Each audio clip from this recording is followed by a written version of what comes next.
നമസ്കാരം. പ്ലസ് ടുവിന് ശേഷം ഏത് കരിയർ പാത്ത് ചൂസ് ചെയ്യണമെന്ന് കൺഫ്യൂസ്ഡ് ആയി നിൽക്കുന്ന ഒരാളാണോ നിങ്ങൾ? നിങ്ങളുടെ സംശയങ്ങൾക്ക് മറുപടി പറയാനായി കേരളത്തിലെ നമ്പർ 1 സ്റ്റഡി അബ്രോഡ് സ്ഥാപനമായ എഡ്യൂഫ്ലെയറിന്റെ chairman advocate K M Roy സാറാണ് നമ്മളോടൊപ്പം ഉള്ളത്. Sir, welcome. Thank you sir. അതുപോലെ സാറിന് മുമ്പത്തെ ഒരു വീഡിയോയിൽ MBBS പ്രോഗ്രാമിനെ ഹൗസ് ബിൽഡിങ്ങിനെയും കമ്പയർ ചെയ്തിട്ടുള്ള ഒരു കോണ്ടന്റ് ഞാൻ കണ്ടിരുന്നു. നമ്മുടെ നാട്ടിൽ വളരെ ഹൈ വാല്യൂ കൊടുക്കുന്ന ഒരു കോഴ്സ് ആണല്ലോ, പ്രോഗ്രാം ആണല്ലോ MBBS എന്ന് പറയുന്നത്.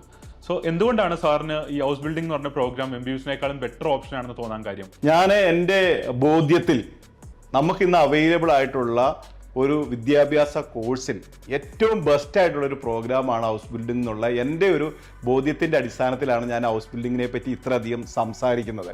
അത് പല പ്രോഗ്രാമുകളായിട്ട് നമ്മൾ കമ്പയർ ചെയ്ത് നോക്കുമ്പോൾ ഇത് ബെസ്റ്റ് വൺ ആണ്. ഇപ്പം നമുക്കൊരു MBBSനെ കമ്പയർ ചെയ്ത് ഞാൻ ഒരിക്കൽ കൂടി സംസാരിക്കാൻ വേണ്ടി ആഗ്രഹിക്കുകയാണ്. അതായത് നമ്മൾ ആലോചിച്ച് നോക്കുക, നമ്മുടെ നാട്ടിൽ MBBSന് പോകുന്നത് ആരാണ്? പൊതുവെ ഒരു 90% പ്ലസ് ടുവിന് മാർക്കോ അതിന് മുകളിലോ കിട്ടുന്ന വിദ്യാർത്ഥികളാണ് പൊതുവെ ഇത് ആഗ്രഹിക്കുന്നത്. അപ്പോൾ അങ്ങനെ ഒരു വിദ്യാർത്ഥി ആഗ്രഹിച്ചാൽ എന്താണ് അവരുടെ ജീവിതത്തിൽ സംഭവിക്കുന്നതെന്ന് ചോദിച്ചാൽ അവർ +2 സയൻസ് സബ്ജക്റ്റ് പഠിക്കണം. ഈ സബ്ജക്റ്റ് പഠിക്കുന്ന +2 കാലയളവിൽ തന്നെ അവർ നീറ്റ് എക്സാമിന് വേണ്ടിയിട്ട് വളരെയധികം പ്രിപ്പയർ ചെയ്യണം. പലപ്പോഴും ഈ ഫസ്റ്റ് ചാൻസിൽ, അതായത് +2 പഠിക്കുന്ന അവസരത്തിൽ പല ആളുകൾക്കും MBBSനൊന്നും അഡ്മിഷൻ കിട്ടാറില്ല. പിന്നീട് അവർ കോഴ്സ് കഴിഞ്ഞ് റിപ്പീറ്റ് ചെയ്യണം. പല ആളുകളും മറ്റു പഠനം മാറ്റിവെച്ച് നീറ്റ് എക്സാമിന് വേണ്ടിയിട്ട് പല കോച്ചിങ് സെൻറ്ററിൽ പോയി റിപ്പീറ്റ് ചെയ്യുന്നതായിട്ട് നമുക്ക് കാണാം. റിപ്പീറ്റ് ചെയ്യുന്നവരുണ്ട്, റിപ്പീറ്റ് ചെയ്യുന്നവരുണ്ട്. ഇങ്ങനെയെല്ലാം പരീക്ഷ എഴുതി കഴിയുമ്പം ഏകദേശം കേരളത്തിൽ നിന്ന് 2 ലക്ഷത്തോളം ആളുകൾ നമുക്ക് നീറ്റ് എക്സാം എഴുതുന്നുണ്ട് MBBSന് അഡ്മിഷൻ കിട്ടണമെന്ന മോഹവുമായിട്ട്.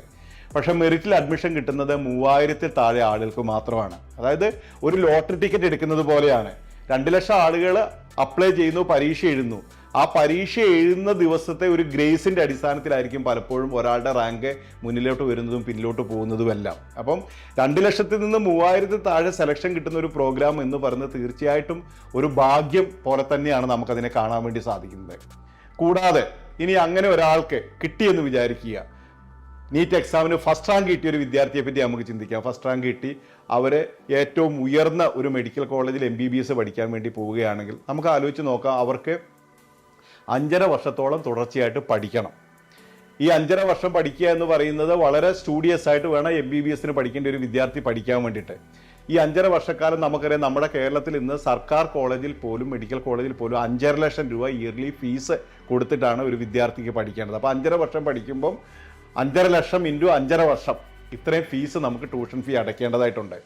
യാതൊരുവിധ സ്റ്റൈപ്പൻഡ് നമുക്ക് ഇങ്ങോട്ട് ലഭ്യമല്ല. MBBS വിദ്യാർത്ഥികൾക്ക് ആകെ ചെറിയൊരു സംഖ്യ സ്റ്റൈപ്പൻഡായിട്ട് കിട്ടുന്ന ഹൗസ് സർജൻസി പീരീഡിൽ മാത്രമാണ്. ബാക്കിയുള്ള എല്ലാ സമയത്തും അവർ ട്യൂഷൻ ഫീ അടയ്ക്കണം. അവരുടെ പുസ്തകത്തിനും മറ്റു പഠന ചെലവിനും എല്ലാം വേണ്ടി ഒരുപാട് പണം ചെലവഴിച്ചിട്ടാണ് അവർ പഠിക്കുന്നത്. ഇനി ഈ ഒരു വിദ്യാർത്ഥി MBBS കഴിഞ്ഞ് പുറത്തു വന്നു കഴിഞ്ഞാൽ അവർക്ക് ജോലി ലഭ്യമാകുന്നത് ഒരു ഹോസ്പിറ്റലിൽ മിക്കപ്പോഴും കാഷ്വാലിറ്റിയിലോ എമർജൻസി ഡിപ്പാർട്ട്മെൻറ്റിലോ ഒക്കെയാണ് ജോലി കിട്ടുന്നത്. നൈറ്റ് ഡ്യൂട്ടിയാണ് കൂടുതലായിട്ടും MBBS കഴിഞ്ഞ് വരുന്ന ആൾക്ക് കിട്ടുന്ന ജോലി. അവർക്ക് കിട്ടുന്ന ശമ്പളം എന്ന് പറയുന്നത് 40,000 രൂപ മുതൽ 50,000 രൂപ വരെ മാത്രമാണ് ഒരു MBBS കഴിഞ്ഞ ഡോക്ടർക്ക് ഇന്ന് നമ്മുടെ നാട്ടിൽ ശമ്പളം ലഭിക്കുന്നത്. കൂടാതെ നമുക്കറിയാം, നമ്മൾക്ക് പോലും ഒരു പനിയോ തലവേദനയൊക്കെ വന്നാൽ നമ്മൾ സ്പെഷ്യലിസ്റ്റിനെയാണ് കാണിക്കാൻ വേണ്ടി പോകുന്നത്. ഒരു PG ഉള്ള ഒരു ഡോക്ടറെ അടുത്തേക്കാണ് നമ്മളെല്ലാവരും പോകുന്നത്. ആരും തന്നെ ഒരു സാധാ MBBS ഡോക്ടറെ അടുത്തേക്ക് പോവാറില്ല. അപ്പം ഈ MBBS കഴിഞ്ഞ ഇത്രയും സ്റ്റുഡിയസ് ആയ മെറിറ്റ് ഉള്ള ഒരു വിദ്യാർത്ഥിക്ക് പോലും അവൻ്റെ ഉള്ളിൽ കോംപ്ലക്സ് ആണ് വർക്ക് ചെയ്യുന്നത്. കാരണം എനിക്ക് PG ഇല്ല, ഞാനൊരു സാധാ ഒരു MBBS ഡോക്ടറാണ്. അപ്പം നമ്മളിപ്പോൾ ഒരു കല്യാണ വീട്ടിലോ അല്ലെങ്കിൽ ഒരു ഗാദറിങ്ങിലൊക്കെ പോകുന്ന സമയത്ത് നിങ്ങൾ എന്താ പഠിച്ച ഡോക്ടറാണ്, അപ്പം PG ഉണ്ടോ എന്ന് ആളുകൾ ഉടനെ ചോദിക്കുക. അല്ലെങ്കിൽ വെറും MBBS ആണെന്ന് പറയുമ്പോൾ ആളുകൾക്കൊരു അവജ്ഞ. ഈ MBBS കഴിഞ്ഞ ആളുകൾക്ക് അവരുടെ ഉള്ളിലൊരു കോംപ്ലക്സ് വർക്ക് ചെയ്യുന്നതായിട്ട് നമുക്ക് കാണാൻ വേണ്ടി സാധിക്കും. ഇനി ഈ ഡോക്ടർ ഒരു PG പഠിക്കാൻ പോകണമെങ്കിൽ നമുക്ക് ആലോചിച്ച് നോക്കിയാൽ നമ്മുടെ നാട്ടിലെ PGക്കുള്ള സീറ്റ് വളരെ പരിമിതമാണ്. ഏറ്റവും മെറിറ്റുള്ള കുറച്ച് ആളുകൾക്ക് മാത്രമാണ് PGക്ക് അഡ്മിഷൻ കിട്ടുന്നത്. ആ അഡ്മിഷൻ കിട്ടുന്ന ആളുകൾ തന്നെ ട്യൂഷൻ ഫീ അടച്ചുകൊണ്ടാണ് അവർ പിന്നെയും പഠിക്കുന്നത്. PG കഴിഞ്ഞാലും പിന്നീട് സൂപ്പർ സ്പെഷ്യാലിറ്റി എടുക്കുമ്പോഴാണ് ഏറ്റവും ഉയർന്ന തലത്തിലുള്ള ഒരു ഡോക്ടറായിട്ട് മാറുന്നത്. അതായത് ഒരു വിദ്യാർത്ഥി +2 കഴിഞ്ഞ് 31 വയസ്സ് വരെ കണ്ടിന്യൂസ് ആയിട്ട് പഠനം നടത്തുമ്പോഴാണ് ഒരു സൂപ്പർ സ്പെഷ്യാലിറ്റി ഡോക്ടറായിട്ട് പുറത്തേക്ക് വരുന്നത്. അപ്പോൾ ഈ കാലയളവിലെല്ലാം തന്നെ അവർ ട്യൂഷൻ ഫീ അടയ്ക്കേണ്ടതുണ്ട്. അവർക്ക് സ്റ്റൈപ്പൻഡ് ഒന്നും ലഭ്യമാവുന്നില്ല. അവരെ വളരെ വളരെ സീരിയസ് ആയിട്ട് രാത്രിയും പകലും എല്ലാം പഠിച്ചിട്ടാണ് ഒരു സൂപ്പർ സ്പെഷ്യാലിറ്റി ഉള്ള ഒരു ഡോക്ടറായിട്ട് പുറത്തേക്ക് വരുന്നത്. അത്തരത്തിലുള്ള ഒരു ഡോക്ടർക്ക് പോലും നമ്മുടെ നാട്ടിൽ 2 ലക്ഷത്തിൽ താഴെയാണ് ശമ്പളമായിട്ട് ലഭിക്കുന്നത്. പിന്നീട് അവരുടെ കരിയറിൽ അവർ പ്രാഗൽഭ്യം തെളിയിച്ചതിന് ശേഷമാണ് അവർക്ക് കൂടുതൽ ശമ്പളം ലഭിക്കുന്നതുമെല്ലാം.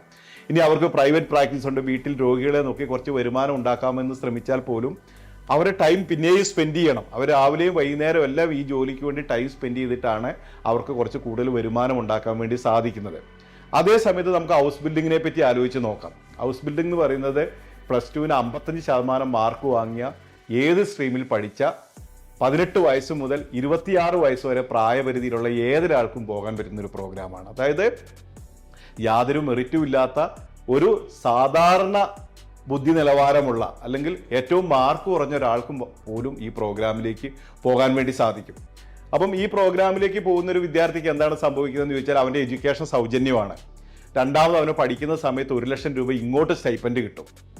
അതിനുശേഷം 3 വർഷത്തെ പഠനം കഴിയുമ്പോഴേക്കും അവർക്ക് ജോലിയിലേക്ക് പ്രവേശിക്കാൻ വേണ്ടി സാധിക്കും.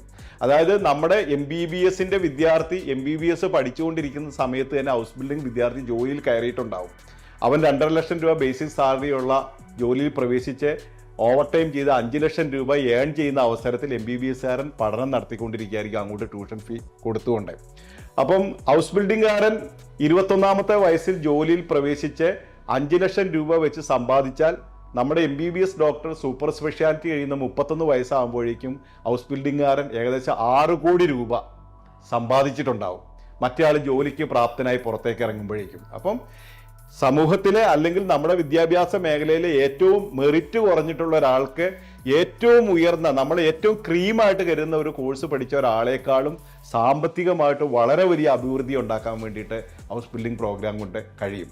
അതുകൊണ്ടാണ് ഞാൻ എപ്പോഴും പറയുന്നത് MBBS പ്രോഗ്രാമൊക്കെ ആ പ്രോഗ്രാമിനോട് അല്ലെങ്കിൽ ആ വിദ്യാഭ്യാസത്തിനോട് അല്ലെങ്കിൽ ആ വൈദ്യവൃത്തിയോട് അല്ലെങ്കിൽ ഒരു ഡോക്ടർ ആകുന്നതിനോട് തീർത്തും അഭിരുചിയുള്ള ആളുകൾ മാത്രം അത് പഠിക്കുകയും അല്ലാത്ത ആളുകളൊക്കെ എളുപ്പത്തിൽ ജീവിതത്തെ സെറ്റിൽ ചെയ്യാൻ പറ്റുന്ന പ്രോഗ്രാമുകൾ പഠിക്കുകയും ചെയ്യുന്നതാണ് ആളുകളുടെ ജീവിതത്തിൽ അഭിവൃദ്ധി ഉണ്ടാവാൻ ഏറ്റവും നല്ലതെന്നാണ് എൻ്റെ അഭിപ്രായം.